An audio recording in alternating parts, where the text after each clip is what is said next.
the Magic Millions. Skirt the wall has taken over and kicked away. Skirt the wall's in front and Skirt the wall's all too good. Skirt the wall's won by length and a half. Welcome to this week's edition of the Final Gallop. It is episode 312 and as always is proudly supported by the Brisbane Airport Hotels Group. This week we're going to preview our runners for Derby Day at Eagle Farm on Saturday and the start of an exciting Melbourne Cup Carnival. Morning Tony for racing purists. This week is like Christmas.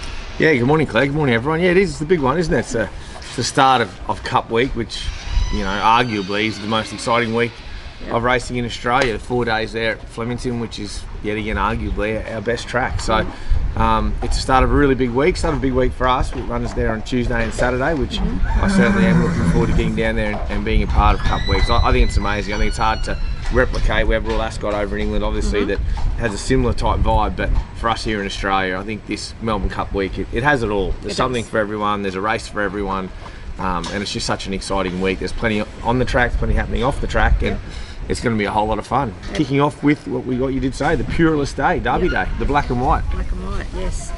Quick look back at last week. Boomtown Boss did resume with an impressive win at Doomben in the cutest 3-year-old handicap. Yeah, he was great. I was a little bit worried it might have been a touch short for him. The low draw I loved, and Emily was able to hold a really nice spot off that low draw, which was really good. And once he held that spot, it was pretty easy to watch the race. You always knew he was going to get that leader down. So he was great. He'll be better when he stretches it out further, and hopefully, fingers crossed, everything works out, we can get into the Magic Millions Guineas. That's sort of feel the horse gives me. Okay, lovely. Okay, this week we're going to have another spotlight segment on a horse that we do have ownership opportunities in. It is the Group 1 Oaks performer Queen Air, who recently commenced work here in our stables for her summer carnival preparation. How's she going, Tony? Yeah, she's going well. She's very typical of a Toronado mare. She's quite spirited, but a lovely, big, strong girl. You know, there's plenty of horse there to work with. Absolutely. She can go from 7 furlong out to 2,400. So here in Queensland, out to that 2,200 is pretty ideal. Got a really good handle of the race, so I want to run her in over the summer and the winter. So I've got two pretty specific sort of preparations in mind for her, which we've done well before with a mare called Princess Rani's we had up here of Graham and Linda's. So I think she really fits the Queensland style of racing. She loves good ground, she likes speed on and running on. So ticks all the boxes for me. Like I said, big strong girl, very impressive since we've had her here so far. Ready to head to the jump outs in the next week or so and make her way to the races in the next month.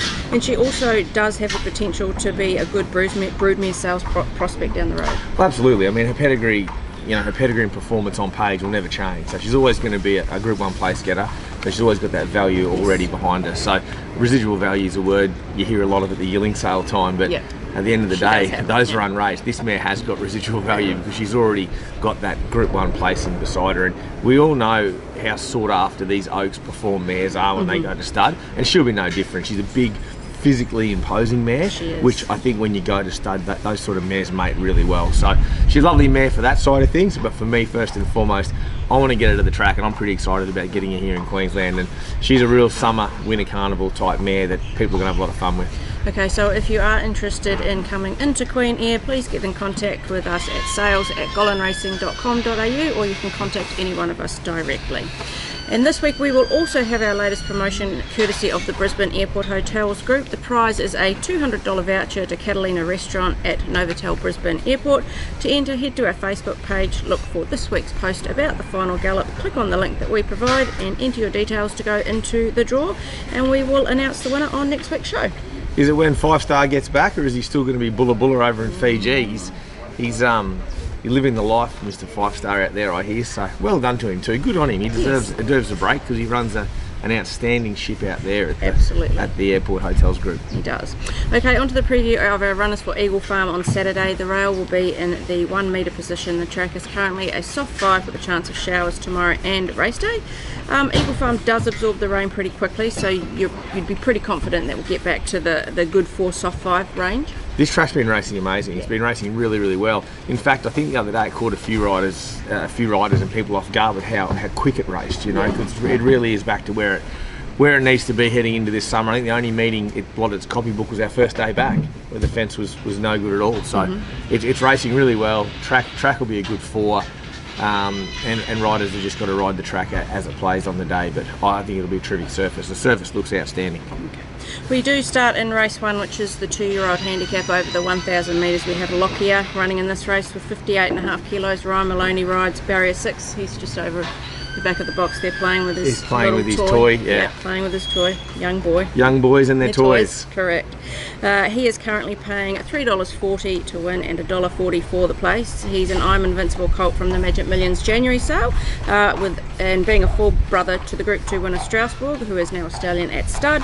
Lockyer had an 800 metre trial at the Gold Coast 3 weeks ago, doing his best work late. Yeah, very much his best work late, Claire. He's a horse that when he jumped, he was a real deer in the headlights. His legs were going up and down like this rather than like that.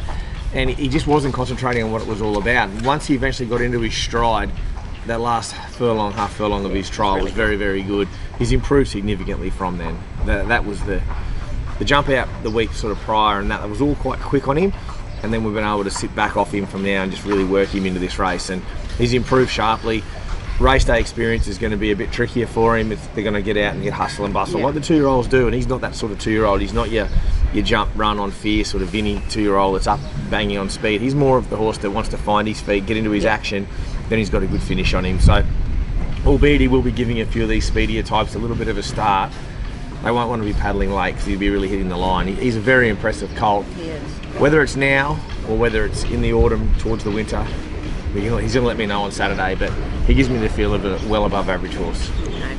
We go to race 6, which is the Class 3 handicap over 1,200 metres. We have 2 runners in this. The first one we'll talk about is Transatlantic. He'll carry 58 kilos with Emily Lang's 2 kilo claim. Transatlantic has drawn barrier 6 and is paying $3.20 to win and $1.50 for the place. He's first up for his summer preparation and is a stakes performer and now gelding. Won a trial and more recently was strong to the line in a Deegan jump out. Yeah, I wouldn't worry about his first up run last prep either, which was a bit of a disaster off a wide draw, snagging him back, and he got pulling off a slow speed. That was messy. Won't be the same here. He'll just bounce. He'll lob in the first 4 or 5 here. First 3 pairs at least anyway, off a relatively good draw. He gets Emily Lang's weight relief. She's riding particularly well, Emily, and this horse is going well. It's his first preparation back as a gelding. He's a real racehorse, this horse, and you know, to my mindset, he shouldn't be in a Class 3. He's a far better horse than a Class 3 grade on a Saturday. So he's a lovely horse. He will improve his distance as his distances get out a little bit, that 1,400 and a mile, and possibly even a little bit further if I want to go that way during the summer. But he's a real summer carnival horse and ideal kick-off for him, and he'll be very hard to beat Saturday. Yeah, the second runner we have in this race is Damo Days. He'll carry 58 kilos with Noel Callow in the saddle, jumping from barrier 13. He's paying $23 to win and $5 for the place. He did win first up at this track and trip, then got back last start out to the 1,400 metres on a day where it was really hard to make up ground. Yeah, it was, and 1,400, I probably erred there. I think he's a real 1,200 metre horse. I know I've been to 7 before with him, and it just never works. And whether it's a bit circumstantial of tempo of those races or not, I'm not sure. I think 1,200 suits him. They go along quick enough. He can come off the bridle and off he goes. And look, provided they can make up ground, he can run well. The barrier is not ideal. The horse and jockey combination is the same one that he won at first up. All that was a wet track.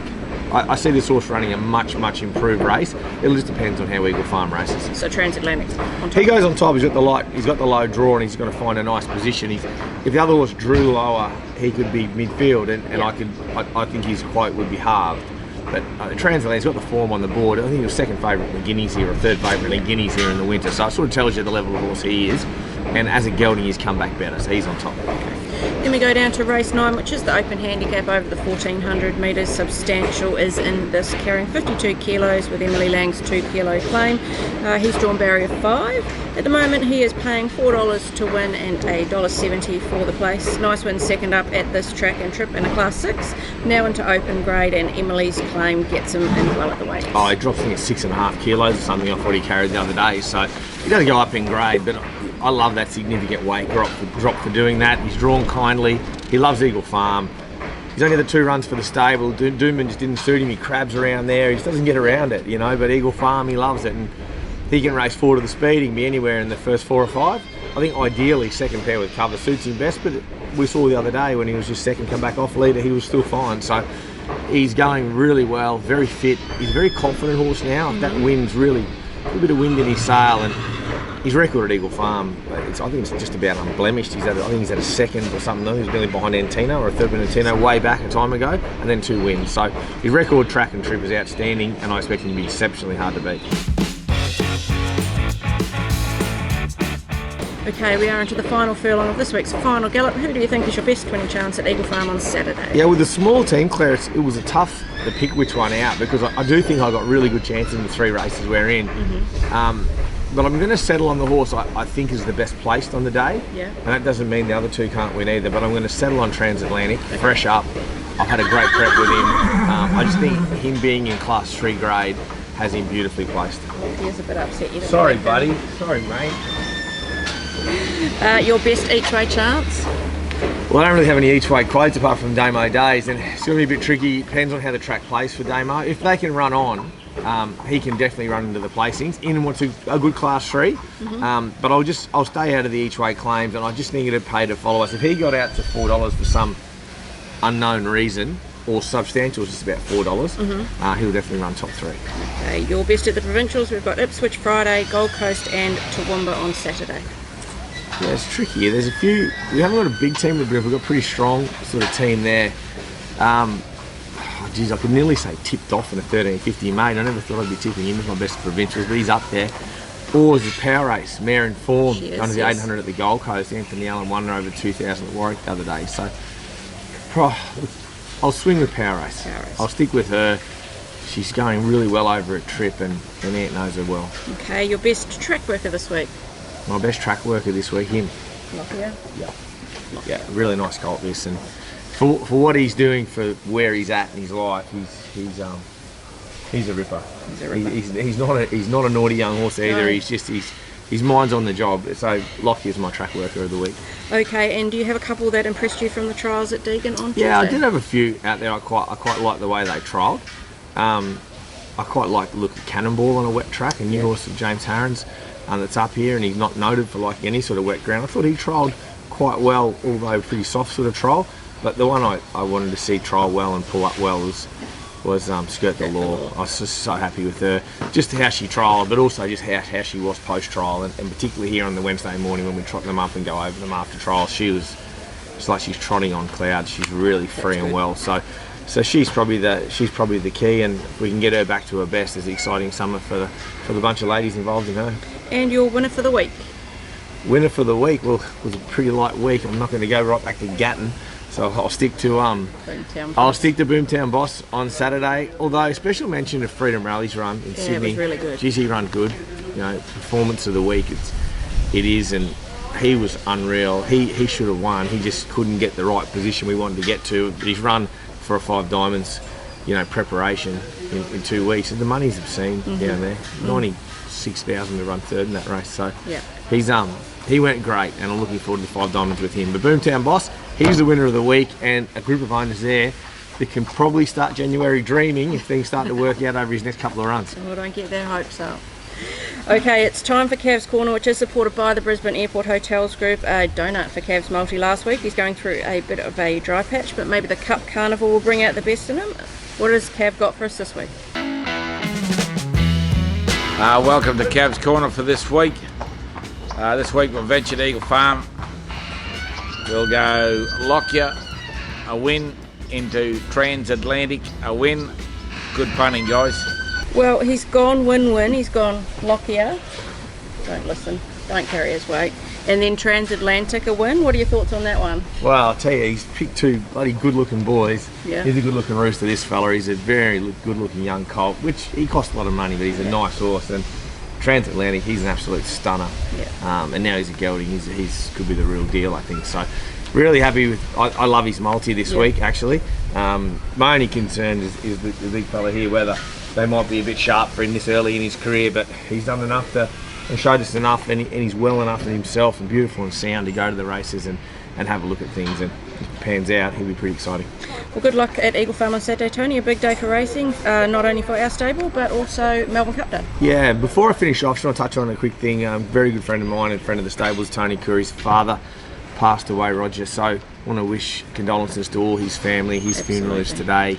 A celebration of his life is today, really. So our thoughts and prayers go out to the Curry family. He loved his racing. He's a good racing man, and he's had a great life, and I'm sure there'll be a great celebration of his life today in Melbourne. So condolences out to the whole Curry family for the passing of Roger, that's for sure. And then for the rest of us now, we look forward to what is going to be a really big week, isn't it? It is. So we know we give you the tips for Saturday, for Derby Day here. We've got plenty of runners here on Cup Day, Yep. Oaks Day at Ipswich, Yeah. Cup Day in Flemington, and then next week we'll be on talking about Champions Day, where Antino gets to make his return to the races again. So there's a lot happening over the next week. Absolutely. Feel like a kid in a candy shop this time of the year. It's such an exciting week. So It is. enjoy Derby Day, everyone, and get ready for a big Cup week. Best of luck to everyone over the whole weekend and Cup week.